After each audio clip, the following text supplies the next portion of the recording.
नमस्ते और स्वागत। द लल्लन टॉप देख रहे हैं आप और मेरा नाम है अभिषेक।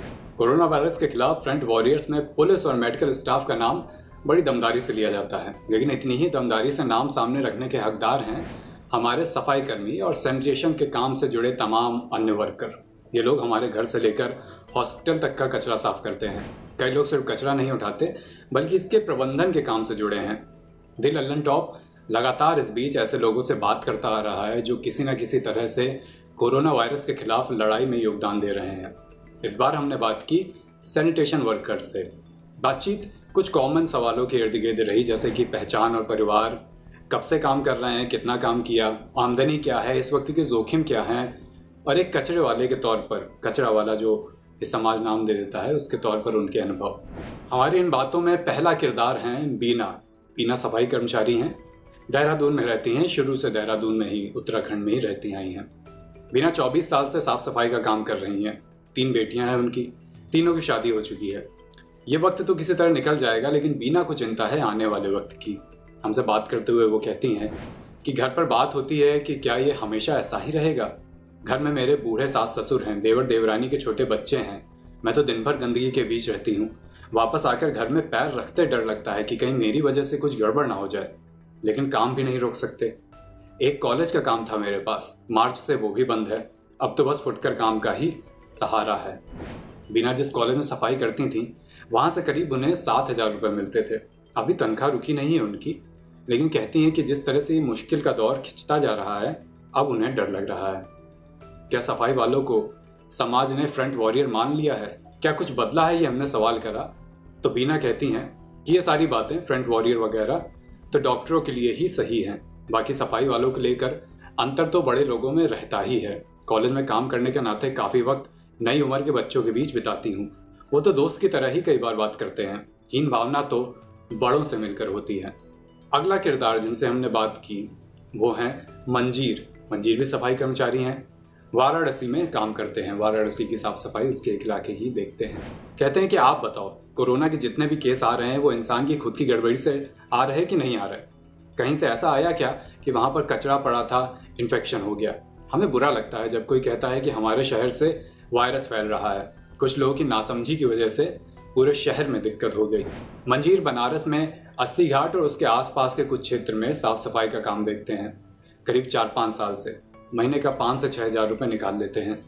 जब हमसे बात हुई तो मंजीर कहते हैं कि सोचो, इंसान इतना तेजाब और तमाम चीज़ों से रगड़ रगड़ कर सफाई कराता है, तब जाकर ये हाल है। नई नई बीमारियां आती जा रही हैं। ये सब ना होता तो क्या होता? अब लोगों को ये महसूस हो रहा है कि हमारा काम भी, सफाई कर्मियों का काम भी कितना ज़रूरी है पूरे समाज के लिए। इसके बाद हमने बात की रिंकू से। रिंकू भी सफाई कर्मचारी हैं, बनारस के ही, लेकिन अंतर यह है कि वो बनारस के एक हॉस्पिटल में साफ सफाई करते हैं। रिंकू BHU के मेडिकल कॉलेज में सफाई कर्मी के तौर पर काम करते हैं। 2010 से यहीं पर काम कर रहे हैं। जब उनसे बात हुई तो वो कहते हैं कि हमारे लिए एक तरह से ज़्यादा कुछ बदला नहीं है। हमें तो पहले भी सफाई करनी थी, अभी भी। अच्छी बात यह है कि मास्क, ग्लव्स, ये सब लगाने की आदत हमारी पहले से रही है। पहले से ही आदत रही है बार बार हाथ धोने की भी। रिंकू डॉक्टरों की PPE किट्स को जलाने की व्यवस्था से भी जुड़े हैं। इस बारे में भी उन्होंने हमें बताया। क्या बताया? कहा कि इस्तेमाल होने के बाद हर एक PPE किट जला दी जाती है। शहर भर के अस्पतालों से निकलने वाली किट्स का निस्तारण करने के लिए अलग से टीम बनी है। वो हर अस्पताल से किट कलेक्ट कर शहर के बाहर ले जाकर जलाते हैं। अस्पताल में सफाई कर्मियों का काम रहता है कि ये ध्यान देना कि किट जिस काली पन्नी में इकट्ठा हो रही है वो बाकी कचरे से अलग रहे।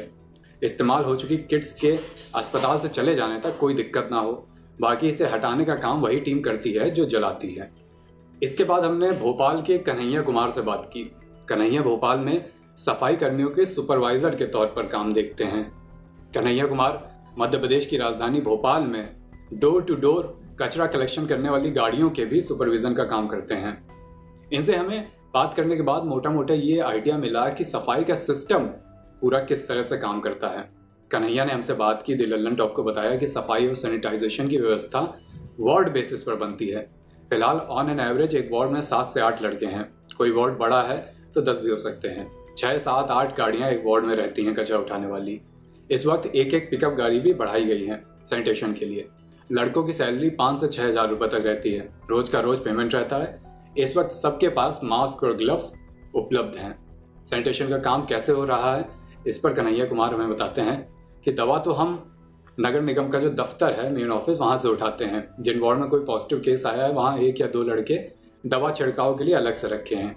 ये सिर्फ मास्क ग्लव्स नहीं बल्कि सूट पहनकर काम करते हैं। सैनिटाइजेशन में दिक्कत हमारी तरफ से नहीं आती, दिक्कत लोगों की तरफ से आती है, जो समझते ही नहीं कि ये कोई मामूली मच्छर मारने वाली दवा नहीं है कि कहीं भी छिड़क वालो घर भर में।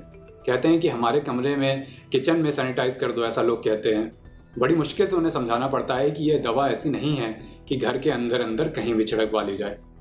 सफाई कर्मचारी के तौर पर काम करना यकीनन बिल्कुल आसान नहीं होता। जिस गंदगी से हम तौबा कर लेते हैं वही गंदगी उन्हें साफ करनी होती है। लेकिन हमने जितने भी सफाई कर्मियों से बात की उनमें एक कॉमन बात सामने निकल कर आई। उनका मन कहीं ना कहीं इस बात को लेकर तसल्ली बख्श है कि इस मुश्किल वक्त में जिस तरह डॉक्टर, पुलिस का काम ज़रूरी है उसी तरह उनका काम भी ज़रूरी है। वो समाज के ज़रूरी अंग हैं। ये बात उन्हें उस हीन भावना को कम करने में भी मदद कर रही है जो लगातार इतने साल से मन में घर करती गई है। और भी बातें समाज के अलग अलग तबकों से निकाल कर, अलग अलग लोगों से बात करके हम लगातार आप तक पहुंचाते रहेंगे। द लल्लन टॉप के साथ जुड़े रहिए यूट्यूब चैनल, फेसबुक पेज और हमारे ऐप के माध्यम से। शुक्रिया।